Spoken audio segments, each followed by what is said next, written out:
human environment interactions, the tropical and the subtropical region.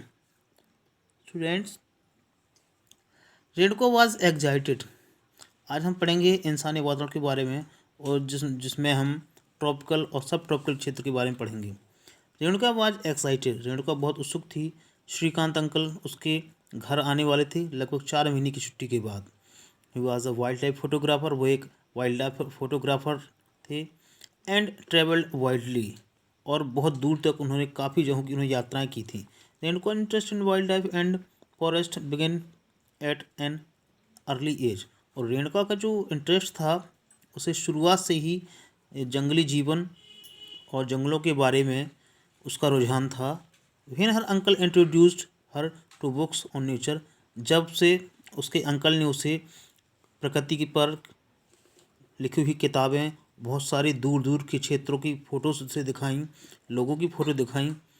Who lived there, जो वहाँ रहते थे। ऑलवेज फैसिनेटेड है, ये सारी चीज़ें उसे पसंद आती थी, उसे आकर्षित किया करती थी। In these pictures Renuka you can see people from different parts of the world. इस पिक्चर में रेणुका ने जैसे ये दिखाई गई, ऐसे ही पिक्चरों में रेणुका ने दुनिया के अलग अलग देशों के अलग अलग जगहों के लोगों को देखा। You can see people from different parts of the world, some from dry, कुछ सूखे रेगिस्तानी इलाकों से आते हैं, कुछ बर्फीले इलाकों से आते हैं, और कुछ गर्म और नम वातावरण के इलाके जैसे कि जंगली वर्षा वनों से आते हैं। They look so different from me, Renuka कहती है ये सारे मुझसे बहुत अलग हैं। दे मे लुक डिफरेंट, अलग दिखते हैं, but they share the same basic needs of life, लेकिन वो सारे, उन सभी को ज़िंदगी की बेसिक ज़रूरतों की चीज़ों की ज़रूरत होती है, जैसे खाना, कपड़ा और मकान, यानी कि रोटी, कपड़ा और मकान।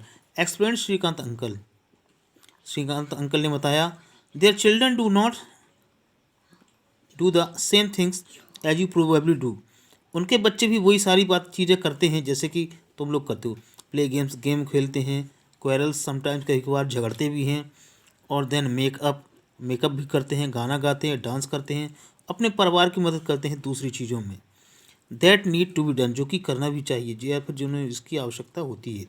दे live closer to the nature and very early in their lives have learn to care of nature, वे प्रकृति के बहुत करीब रहते हैं और इसलिए वो उसकी कदर करना भी जानते हैं, उसकी केयर करना भी जानते हैं। They learn how to catch fish, वो जानते हैं, वो ये सीखते हैं कैसे मछलियों को पकड़ा जाता है और कैसे जंगलों से जरूरी चीज़ों को इकट्ठा किया जाता है।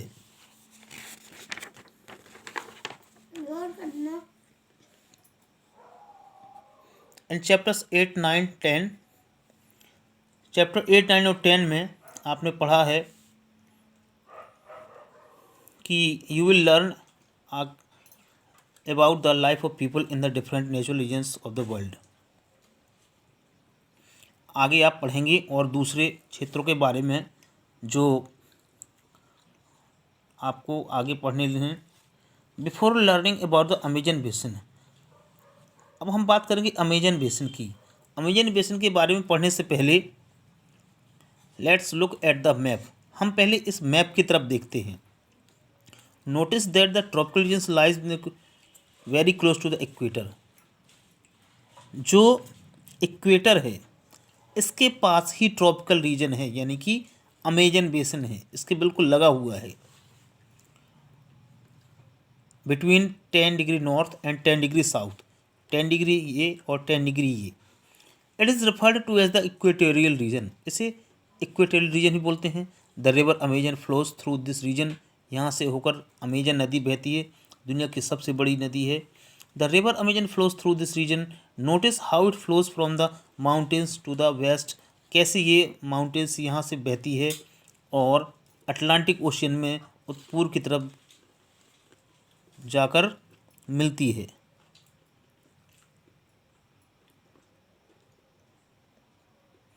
वेस्ट के माउंटेन से लेकर यहाँ किस तरह से आकर के मिलती है। The place where a river flows into another body of water is called the river's mouth, जहाँ से नदी की शुरुआत होती है वो नदी का माउथ कहलाता है, मुँह कहलाता है। Numerous tributaries join the Amazon river from the Amazon basin, बहुत सारी नदियाँ इस नदी को ज्वाइन करती हैं, मिलती हैं इसमें, जिससे कि अमेजन बेसिन का निर्माण होता है।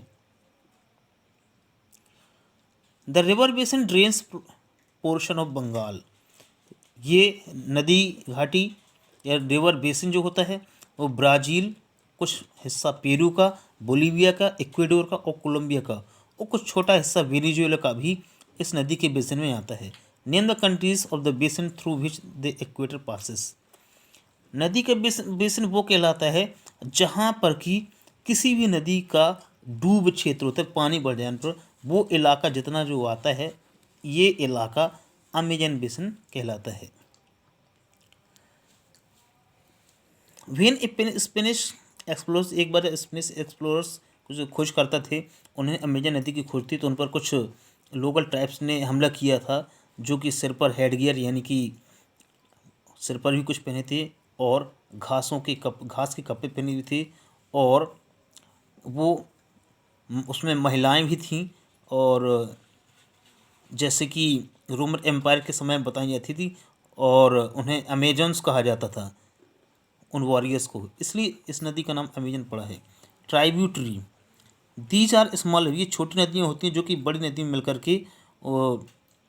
के its tributary the drain and area forms a river basin and catchment. The Amazon basin the largest river basin in the world.